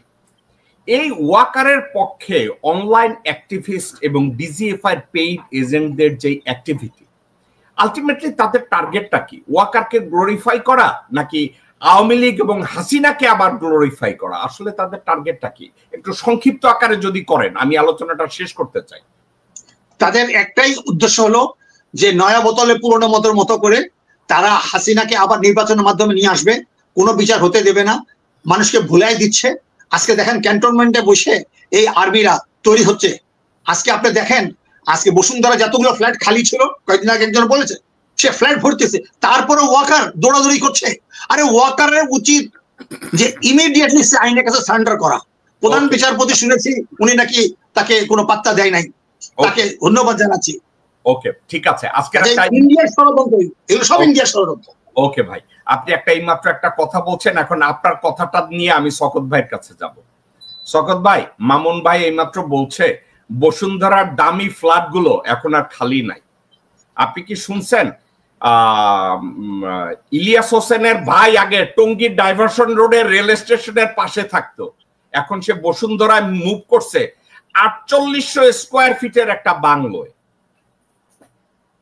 একেবারে সঠিক তথ্য, কোনো ভেজাল নাই, একেবারে ঠিকানা সহ আমি প্রকাশ করে দিতে পারবো। ইলিয়াস হোসেনের ভাই বসুন্ধরার অভিজাত এলাকায় টঙ্গী ডাইভারশন রোডের বস্তির থেকে উঠা 4800 স্কোয়ার ফিটের এখানে চলে আসছে। তো এখন আমি এই কথাটা কেন বলছি জানেন, ডিজিএফআই এর অ্যাক্টিভিজম করলে কিন্তু লাভ আছে রে ভাই। আমি আর আপনি এখানে আমরা যত চিল্লাচিল্লি করি, আপনারে আমারে আর মামুন ভাইরে বলবে আমরা বুইরা খাটাস, কিন্তু ইলিয়াস হোসেনের হইলে একটা পারিবারিক ভাবে এটা হবে। আচ্ছা, এটা গেল একটা দিক। এবার আপনার কাছে অন্য প্রশ্ন আমি করতে চাইতেছি। প্রশ্নটা হইতেছে, হাসিনা এত বড় একটা সম্মেলন করছে যে বাংলাদেশের নির্বাচন নিয়া, বাংলাদেশের পররাষ্ট্র নীতি নিয়া, কি হবে, কোথায় হবে। আচ্ছা, 1 বছরের ভিতরে হাসিনা এটা কইরা ফেলাইছে। বিএনপির বড় পুত্র তারেক রহমান গত 17 বছরে উনি লন্ডনে বৈশা, আপনি আমারে বলেন তো, একটা আন্তর্জাতিক সেমিনার উনি করতে পারছে বা আন্তর্জাতিক সেমিনারে উনি পার্টিসিপেট করছে, অথবা রিকগনাইজেবল একজন অফিসিয়ালদের সাথে বসছে, কোনো একজন আইনজ্ঞের সাথে বসছে, জাতিসংঘের সাথে বসছে, ইউরোপিয়ান ইউনিয়নের কারো সাথে বসছে, অ্যামনেস্টি ইন্টারন্যাশনালের কারো সাথে বসছে, এমনকি কারো সাথে বসার কোন একটা উদাহরণ আপনি কি আমাকে দিতে পারেন শওকত ভাই? এখানে আমি এই প্রশ্নের একটু জবাব দেব, তার আগে একটা কথা বলি। মামুন ভাই অনেক একটা সিরিয়াস কথা বলেছেন তৌহিদ হোসেন সম্পর্কে। দেশে সরকার ক্ষমতায় আসছে গত বছর আগস্টে খবরে, সেপ্টেম্বরে আসছে স্যার অধিবেশনে, জাতিসংঘ অধিবেশনে। এখানে আমি অনেকগুলো প্রশ্ন তুলেছি, যেহেতু লামিয়া আপা আমার খুব জানাশোনা মানুষ। আমি বলেছি যে স্যারকে কিভাবে এসএসএফ নিয়ে আসলেন, যে এসএসএফ গতবার ঠিক এই গ্রুপটাই হাসিনাকে নিয়ে আসছিল, 1 নম্বর। 2 নম্বর, যে আপনার স্থায়ী প্রতিনিধি একদম পিওর বাকশালে হারামি, সে ক্ষমতা থাকা অবস্থায় আপনি নিয়ে আসছেন। কনসাল জেনারেলও আমি বাকশালী, আমার চট্টগ্রাম বিশ্ববিদ্যালয়ের ছোট ভাই, তো সেই হিসেবে সে আমাকে খুব শ্রদ্ধা করতো, আমি তাকে স্নেহ করতাম। আচ্ছা, এই প্রশ্নটা সামহাও আমার তৌহিদ ভাইয়ের সাথে, পররাষ্ট্র উপদেষ্টা, তার সাথে একটা ছোট মত বিনিময় হয়েছিল, আমরা গোটা 8-10। তো তাকে এই প্রশ্ন একজন, আমি করিনি, অন্য আরেকজন করছে, বলছে যে আপনি এখানকার বা সারা দুনিয়াতে যে হাসিনা যাদেরকে রেখে গেছে পররাষ্ট্র মন্ত্রণালয়ের অধীনে অ্যাম্বাসেডর, কনসাল, সবাইকে আপনি রেখে দিলেন, আপনি এগুলো না সরিয়ে কিভাবে আপনি তাদের পররাষ্ট্র আপনি উপদেষ্টা হয়েছেন? উনি জবাবে দিলেন, দেখেন মাহবুব সাহেব তো একটা জবাব দিয়েছেন, আপনি তো তার জবাব দিলেন। উনি বললেন যে দেখেন, আমি নিজের চাকরিরত অবস্থায় 3 বার এরকম গভর্নমেন্ট পরিবর্তনের শিকার হয়েছি। তো যখনই গভর্নমেন্ট পরিবর্তন হয়, আমি কিন্তু তার কোট করছি, যখনই গভর্নমেন্ট পরিবর্তন হয়, যারা চাকরিরত থাকে তাদের এই অবস্থার শিকার তারা হয়। ফলে আমি এটা নাথিং নিউ, আমি অনেক উদাহরণও দিয়েছেন, অনেক উদাহরণও দিলেন সাথে সাথে। আমি খুব শক। তৌহিদ হোসেন সাহেবের সাথে আমি টকশো করেছি, হ্যাঁ, উনি অনেক কথাবার্তা একটু বলতেন এক সময় হাসিনা ক্ষমতায় থাকা অবস্থায়। আমি অবাক হয়েছি তার অ্যান্সার শুনে। উনি বললেন, এই যে কথাটা, উনি একবার চিন্তা করলেন না যে উনি 1 মাস আগে একটা জুলাই বিপ্লব হয়েছে, অগস্টের ক্ষমতাচ্যুত হয়ে উনি বিপ্লবী সরকারের একজন পররাষ্ট্রমন্ত্রী, spokesman, the highest diplomat of the state. উনি এটা চিন্তা না করে উনি বললেন, অন্যান্য বার যেভাবে ক্ষমতায় পরিবর্তন হলে সেখানে এই প্রশ্ন ওঠে।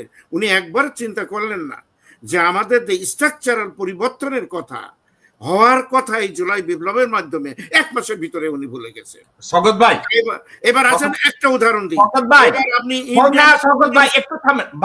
ভাই তৌহিদ হোসেন রে, who has appointed Tauhid Hossain as the foreign advisor? আপনার টেকনিক্যালি স্যারকে দিতে হবে না, আপনি যাই বলেন। ভাই ওনাকে অ্যাপয়েন্ট করা হয়েছে 6 তারিখে। আপনার ইউনূস স্যার তখন দেশেও যায় নাই। এবং এই হয়েছে ওই তৌহিদ হোসেন যখন আন্তর্জাতিক ট্রাইব্যুনালে আওয়ামী লীগের সম্পর্কে আমরা ধোঁয়া তুলছি যে ওইখানে এদেরকে আওয়ামী স্বৈরাচারকে বাংলাদেশ থেকে হটাতে হবে, মোহাম্মদ করিম খানের আদালত পর্যন্ত দৌড়াইয়া শুরু করছিলাম। এই তৌহিদ হোসেন হাসিনার ক্ষমতাকে দীর্ঘায়িত করার জন্য হেগে দৌড়াইছে, কেপটাউনে দৌড়াইছে, জেনেভায় দৌড়াইছে এই তৌহিদ হোসেন। এবং এই তৌহিদ হোসেন যাতে পুরো বিশ্বে ওয়াকারকে একটু গ্লোরিফাই করতে পারে, ওই যে আওয়ামী লীগ, বিএনপি, যুবলীগ এই ধরনের একটা সাংবাদিক আছিল, হোয়াইট হাউসে যাইতো, স্টেট ডিপার্টমেন্টে যাইতো, যাইয়া বাংলা পত্রিকা দেখা প্রশ্ন করতো, কি জানি মুশফিক ফজল বাল আনসারি না জানি কি, এই মুশফিক ফজল বাল আনসারি রে আমেরিকায় রাষ্ট্রদূত করার জন্য ওয়াকারের এই মুশফিক ফজল বাল আনসারি কইছে, আমারে খালি আমেরিকা একটু অ্যাম্বাসেডর বানায়া দেন, আমেরিকার সাপোর্ট আপনার জন্য আইনা দিব। এই মুশফিক ফজল বাল আনসারি ডিজিএফআই এর পেইড এজেন্ট। আপনারা যেমন কন্যা এই মনির হায়দার কেমনে ওখানে গেল, এই মনির হায়দার ওই মুশফিক ফজল বাল আনসারির মতো ডিজিএফআই এর পয়সা খাইছে, শাহেদ আলম ওই বাল খাইছে।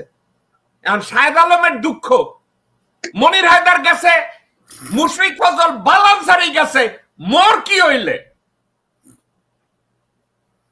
তো এখন আমনে ডানে বাই এই তৌহিদ হোসেনের কথা কইয়া সংবাদ সম্মেলনে বা প্রেস কনফারেন্সে অথবা টিভি শোতে আমনের লগে কথা কইছে, ওটা তো ছিল তার বন্যামি শিখানা কথা, একেবারে ঠান্ডা মাথার কথা। আমি যখন ওয়াশিংটনে হাসিনা পালানোর পরে ওয়াশিংটন ডিসিতে বাংলাদেশ এম্বাসিতে গেছি, ইমরান রাষ্ট্রদূত আহমেদ কায়কাউস আমারে দেখা পলাইছিল, ওইনে বৈশাখ কি বাল ছিটতেছিল আমি জানি না, কিন্তু ইমরান আমার I am taking order from Waqar সাহেব। আমি সে ওয়াকার কেডা? ওই যে সেনা প্রধান। আমি এটা তো ইন্ডিয়ান দালাল, ওই কুত্তার রাস্তার কাছ থেকে আপনি অর্ডার নেন না? এখন আমি শুনেছি তৌহিদ স্যার আসবে। বুঝেন তো তৌহিদ স্যার কার প্রোডাক্ট? যেমন আমি আর আপনি এইখান থেকে যদি বলি ডক্টর শওকত আলীরে পররাষ্ট্র উপদেষ্টা বানানো হোক, ওটা তো হবে না। হ্যাঁ গো, সোট দরকার, তাদের ধর্ষক দরকার, তাদের ডাকাত দরকার, তাদের ভারতীয় দালাল দরকার, ওখানে ডক্টর শওকতের দরকার নাই। এবার বলেন শওকত সাহেব, আপনি কি বলতেছিলেন? না না, এটা কারেক্ট, কিন্তু আমি একটা কথা বলি, আমি বেশি হতাশ না। আমি অনেক সময় বলি যে গণতন্ত্রের একটা প্রসব বেদনা আছে। আমরা মনে হয় একটা গণতান্ত্রিক প্রক্রিয়ার ফাইনাল পর্যায়ে, given the geopolitics and all those thing, আমরা মনে হয় একটা ফাইনাল পর্যায়ে যাওয়ার আগে ঘাত সংঘাত প্রতিঘাত, শিক্ষিত অশিক্ষিত, হ্যাভ হ্যাভ নটস, গরিব শ্রমিক মেহনতি মানুষের সাথে আমাদের একটা লড়াইয়ের দিকে আমরা এগিয়ে যাচ্ছি। আমি মনে করি উইথ ইলেকশন, উইদাউট ইলেকশন, আমি যে কথাটা বললাম এটাকে আপনি অ্যাভয়েড করার কোনো রকম যুক্তি নাই। আমার একটা আশা আছে মিল্টন ভাই, আপনি অনেক কথা বলেন, পার্সোনাল নাম টাম ধরেন, অনেক কিছু করেন। এখন this is the nature of your show, আমাদেরও ডাকেন।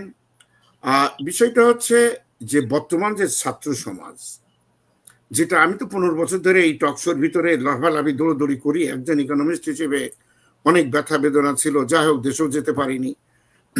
একটা জিনিস আমি লক্ষ্য করছি, দেখেন কালকেও আপনার কে যেন বলল, এই সার্জিস তুই তো ছাত্রলীগের, এ হাসনাত আব্দুল্লাহ তুই তো ছাত্রলীগ করছিস, আরে নাহিদ তোর বাবা আওয়ামী লীগ করছে তুইও করছিস। এটা কিন্তু একটা ভালো জিনিস যে আপনার মামুন ভাই জানে আমরা ভাই ভাই করে বেড়াইছি, যে ভাই না বললে একটা প্লাকার্ড, মামুন ভাই একটা প্লাকার্ড নিতে পারতাম না ভাইয়ের অ্যাপ্রুভাল ছাড়া, আমি লিখতে পারবো না আমার ইচ্ছা মতো। ভাই পাস করবে রাত্রি আর বলবে যে তুই তুই তুই তুই অমুক যায় যাবে, ওর বাইরেই আমরা যাইনি। কিন্তু এইবার দেখেন আমাদের ছেলেপিলেরা, আমাদের নতুন জেনারেশন, ডোন্ট ফরগেট তারা 40%, কিন্তু এই ছেলেপিলেরা কোনো ভাই ছিল না, যে যার মতো উঠে দাঁড়িয়েছে। এর ভিতরে আওয়ামী লীগ আছে, জামাত আছে, মাদ্রাসার ছাত্র আছে, মিলিটারি সন্তান আছে। এই যে একটা সুন্দর যে কংগ্লোমারেট যে অ্যাসেম্বল হয়েছে, আমি মনে করছি এইটা আপনি আর রোধ করতে পারবেন না। আপনি যদি ইলেকশন করেন, বিএনপির যদি ক্ষমতায়ও আসে, ধরেন বিএনপি মেজর পার্টি, আমার মনে হয় তাদের জন্য সমূহ বিপদ রয়ে গেছে। তাদের যেটা উচিত ছিল, ইউনূস স্যারের কাঁধে বন্দুক রেখে আরো সময় দিয়ে সুন্দরভাবে একটা জাতীয় সরকার স্যারকে নেতা বানিয়ে সমাধানের কিছুটা অংশ, এই সমাধান কিন্তু সহজ না। সমাজে আপনি যে মুহূর্তে আমি বলেছি নয়াদিল্লি, আপনি কথা বলছি, নয়াদিল্লিতে বাংলাদেশের ভাগ্য নির্ধারণ হচ্ছে, কারা জানেন? আন্তর্জাতিক royal agent, Indian think tank এবং বাংলাদেশের একটা থিঙ্ক ট্যাঙ্ক আছে, যারা এই চক্রের ভিতরে ঐক্যবদ্ধভাবে কাজ করছে। যে 1 বছরের ভিতরে তারা যে এভাবে অর্গানাইজ, এই অনুপরমাণু কিভাবে একসাথে হয়েছে, এটা আমি হাসিনাকে ক্রেডিট দেবই। উনি কি জন্য ফিরে আসবে? মামুন ভাই, আপনি কি জন্য ফিরে আসবেন এদেশে? বানাবেন, প্রচার করবেন, কোনো এজেন্ডা নাই। হাসিনা কেন সফল হচ্ছে? হাসিনা কেন সফল হচ্ছে জানেন? বিএনপির ব্যর্থতার জন্য এবং তারেক রহমানের অযোগ্যতা, তার জন্য। আমাকে আপনি এনসিপির প্রশংসা করছেন, আপনাকে আমি একটা কথা বলি, এনসিপি কে আমি কি কৃতিত্ব দেব, একটু কথাটা শুনেন। এনসিপি যদি ওই সময় বাংলাদেশকে এই বৈষম্য বিরোধী ছাত্র আন্দোলনের মাধ্যমে হাসিনার পতন না ঘটাইতো, হায়াত মত আল্লাহর হাতে, খালেদা জিয়া এতক্ষণে কবরে থাকতেন, খালেদা জিয়া এতক্ষণে মৃত্যুবরণ করতেন, ডক্টর মোহাম্মদ ইউনূস এতদিনে হাজতে থাকতেন।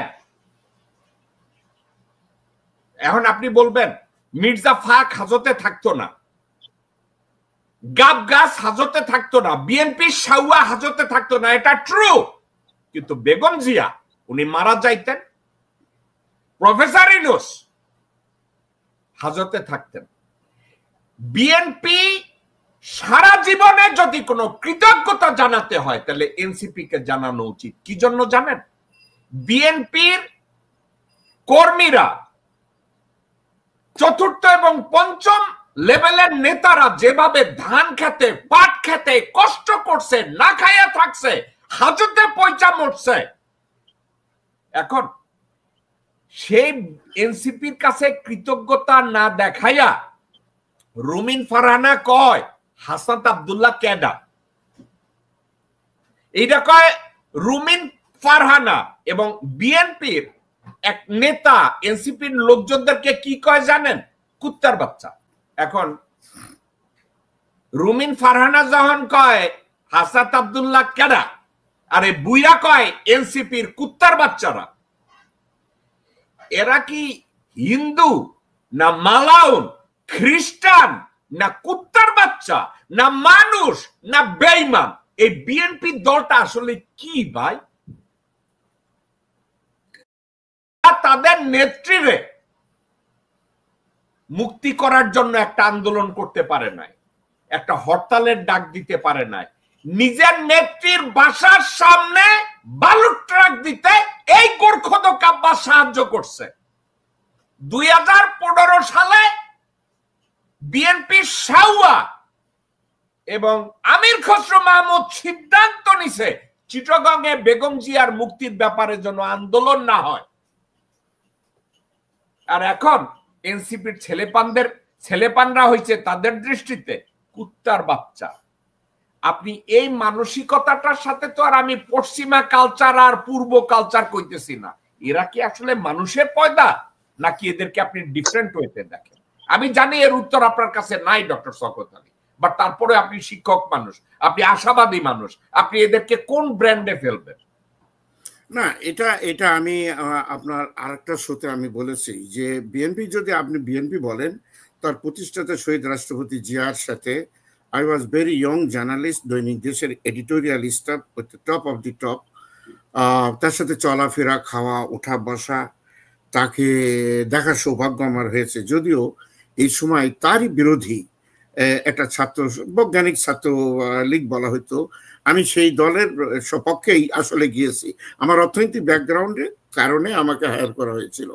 আমি সেখানে যে কনভিন্স হয়েছি, তারপর থেকে আমি শহীদ রাষ্ট্রপতি জিয়ার পক্ষে কথা বলি। তার নীতি নিয়ম যদি এখন তারা ফলো না করে, তাহলে তাদের কপালে ঠিক আওয়ামী লীগ যেভাবে গেছে এইভাবেই কিন্তু তাদের যেতে হবে। আমার কোনো সন্দেহ ভাই, আওয়ামী লীগ 16 বছর খাইছে, বিএনপি 16 মাসও খাবে না, পারবে না। তাদেরকে পাছায় আগুন জ্বালায়া খেদাবে। কারেক্ট। আপনি অনেক দূরদর্শী মানুষ নিঃসন্দেহে, আপনি একজন ভালো মানুষ নিঃসন্দেহে, কিন্তু বয়সের ভারে আপনি এমন একটা সন্ধিক্ষণে দাঁড়িয়ে আছেন, আপনি বিশ্বস্ত না, দেশপ্রেমিক না, এমন কিছু লোকজনদেরকে আপনি পাশে রেখেছেন। তাদের ভিতরে একজন আপনার ঘরের দরজায় যে বসে থাকে, সে ভারতীয় রয়ের দালাল, ভারতের রয়ের অপারেটিভ সাইদ কবিরের বউরে আপনি একটা লাঠি ঠ্যাঙ্গা দিয়া আপনার অফিসের সামনে বসায় রাখছেন এবং অফিসের ভিতরে আশ্রয় দিয়েছেন ওয়াকারের অ্যাপয়েন্টেড জেনারেল হাফিজকে এবং আপনার মিলিটারি অ্যাসিস্ট্যান্ট করে এখন পর্যন্ত বসিয়ে রেখেছেন জেনারেল ফেরদৌসকে। এরা কেউ ভালো মানুষ না স্যার, এরা দেশপ্রেমিক না। আপনার গুণগান করতে আমার অসুবিধা নাই, কিন্তু আপনার ব্যর্থতাগুলো আপনাকে আমি মনে করাই দেব। আপনার চারপাশে আপনি কাকে হায়ার করবেন আর করবেন না এ ব্যাপারে আপনাকে আমি বলতে চাই না। কেন বলতে চাই না? আপনি ওই দিনও নিজেকে অযোগ্য প্রমাণ করেছেন যে আপনি দেশে ফিরে 8ই আগস্ট 2024-এ ওয়াকারের নিযুক্ত কতগুলো বেঈমানকে আপনি মেনে নিয়েছেন। আপনি একবারও প্রশ্ন করেন না যে আমি এদেরকে চিনি না, how do I appoint them, আপনি একবারও প্রশ্ন করেন না। এটা ছিল আপনার ব্যর্থতা স্যার, এটাও ছিল আপনার ব্যর্থতা। আপনার বিরুদ্ধে কেসগুলো আপনি ডিসমিস হতে দিয়েছেন উইদাউট ফার্দার লিটিগেটিং দ্যাট ম্যাটার। আপনি কেসের মেরিটের উপরে কেস ডিসমিস করার নাই, আপনি দয়া নিয়েছেন। হাসিনা যেভাবে তার বিরুদ্ধে কেস নষ্ট করেছে, ডিসমিস করেছে, আপনি ঠিক একই কাজ করেছেন স্যার। আপনাকে একটা কথা বলে রাখি স্যার, বাংলাদেশের জরুরি অবস্থা ঘোষণা হবে না। পশ্চিমারা কেউ বাংলাদেশে মিলিটারি শাসন অথবা জরুরি অবস্থা চায় না, এটা আপনিও জানেন। তাহলে আপনি ওয়াকারকে ভয় পাচ্ছেন কেন? ওয়াকার এসে আপনার গায়ে হাত তুলবে? ওই কুত্তার বাচ্চা তো ভিতরে ওপেন হার্ট সার্জারি করে, কুত্তার বাচ্চা তো মুততে গেলে তার 3 জনে তার জিপার খুলে দিতে হয় স্যার। আপনি ওখানে ভয় পাইতেছেন কেন? আপনি ওয়াকারকে একটা ভাষণের মধ্যে ফায়ার করে দেন, জনগণ আপনার পক্ষে রাস্তায় নেমে যাবে। আপনি করছেন না। আপনার ব্যর্থতা কোথায়, দুর্বলতা কোথায়? আপনি চুপ্পুকে কেন সরাচ্ছেন না? আপনি নিজে এখন তো নির্বাচন করছেন কেন? আপনার উপরে দায়িত্ব আছে। আপনার এই মুহূর্তে নির্বাচনের চিল্লাচিল্লি করার অর্থ হচ্ছে আপনার কোথাও ব্যর্থতা আছে। স্যার, আমি আপনার ব্যর্থতা নিয়ে কথা বলা আমার কাছে ভালো লাগে না, কারণ আমি যে আমার জীবনের বাবা মাকে দেখতে পারি নাই, রিস্ক নিয়েছি, হাসিনার বিরুদ্ধে কথা বলেছি, কংগ্রেসে গিয়েছি, সিনেটে গিয়েছি, স্টেট ডিপার্টমেন্টে গিয়েছি, পেন্টাগনে গিয়েছি, হোয়াইট হাউসে গিয়েছি আপনার পক্ষে আমি কথা বলার জন্য। আপনাকে ছোট করার কোনো উদ্দেশ্য আমার নাই। আমি কোনোদিন এটাও চাই না স্যার যে আপনি নিউ ইয়র্কে আসবেন, আপনি আমার লগে বিষয়ে কথা কন, দরকার নাই। আমি সারা জীবন কারো পিছনে দৌড়ে দেখা করার মানুষ আমি না, আমি এটা করি না। আমি ব্যক্তি স্বার্থকে কখনোই বড় করে দেখি না। কিন্তু আমার কাছে কষ্ট লাগে যে লোকটাকে আমি যোগ্য মনে করলাম, যে লোকটাকে দেশের গড়ার জন্য আমি সবচেয়ে যোগ্য কারিগর মনে করলাম, তার ব্যর্থতা আমাকে যন্ত্রণা দেয়, তার ব্যর্থতা আমাকে কষ্ট দেয়, তার ব্যর্থতা আমার ভিতরে রাগের উৎপাদন করে। স্যার, আপনার আশেপাশের কতগুলো অযোগ্য, ধাউর, বদমাইশ, হারামজাদা ভারতীয় কুত্তার বাচ্চাকে আপনি এখনো সরাতে পারেন না। আপনার উচিত হঠাৎ করে আপনি একটা সারপ্রাইজ দেন, ঘুম থেকে উঠে আপনি বলেন যে আমি সমগ্র উপদেষ্টা পরিষদ আমি ভেঙে দিলাম, সমগ্র উপদেষ্টা পরিষদ আপনি ভেঙে দেন। ভেঙে দেওয়ার পরে আপনি মাত্র ইমার্জেন্সি ওয়াইজ 5 জন উপদেষ্টাকে সব বন্টন করে দিয়ে আপনি ধীরে ধীরে নিয়ন্ত্রণটা নিয়ে নেন। যখন এই 5 জন আপনি নিয়োগ করার জন্য যদি আপনি মনে করেন দেশের ভিতরের কাউকে আপনি নিয়োগ দিবেন না, দেন না কাউকে। আর একটা কথা স্যার, আপনি এনজিওর আদিলুর রহমান বলেন, রিজওয়ানা বলেন, যত বালছলকে আপনি নিয়েছেন আপনার কাজে কেউ লাগে না স্যার। আপনি তাদেরকে যত গ্লোরিফাই করে বলেন, আপনি একটা বলদা হারামজাদাকে বলছেন মাস্টার মাইন্ড, যে কুত্তার বাচ্চা জানেই না, ও মাস্টার মাইন্ড বানান পর্যন্ত জানে না। মাহফুজ আলমের মতো বালছলকে আপনি পরিচয় করাই দিচ্ছেন মাস্টার মাইন্ড, একটা চেটের বাল। একটা মন্ত্রণালয়তে ফুল মন্ত্র দায়িত্ব দিয়ে তারে বসায় দিচ্ছেন, অযোগ্য একটা ধাউকে। এটা স্রেফ আপনার অদূরদর্শিতা স্যার। দর্শকবৃন্দ, এই ছিল আমাদের শো। আগামীকালকের বাংলাদেশ সময় রাত 10টায় আপনাদের সাথে আমার কথা হবে। স্যার, আপনি এই উপদেষ্টা পরিষদ যদি ভেঙে ওয়াকারকে না সরাইয়ে আপনি যদি এখনো নির্বাচন করেন, আপনার আর ইয়াজউদ্দিনের মধ্যে কোনো তফাৎ থাকবে না, বরঞ্চ আপনাকে ইয়াজউদ্দিনের চেয়েও অনেক বেশি অসম্মান করা হবে। এর চেয়ে বলার আমার আর কিছু নাই স্যার, কারণ আপনাকে যদি আমি অসম্মান করতে থাকি, লোকজন আমার দিকে তাকিয়ে হাসবে। দর্শকবৃন্দ, ভালো থাকবেন, সুস্থ থাকবেন। আসসালামু আলাইকুম ওয়া রাহমাতুল্লাহি ওয়া বারাকাতুহু।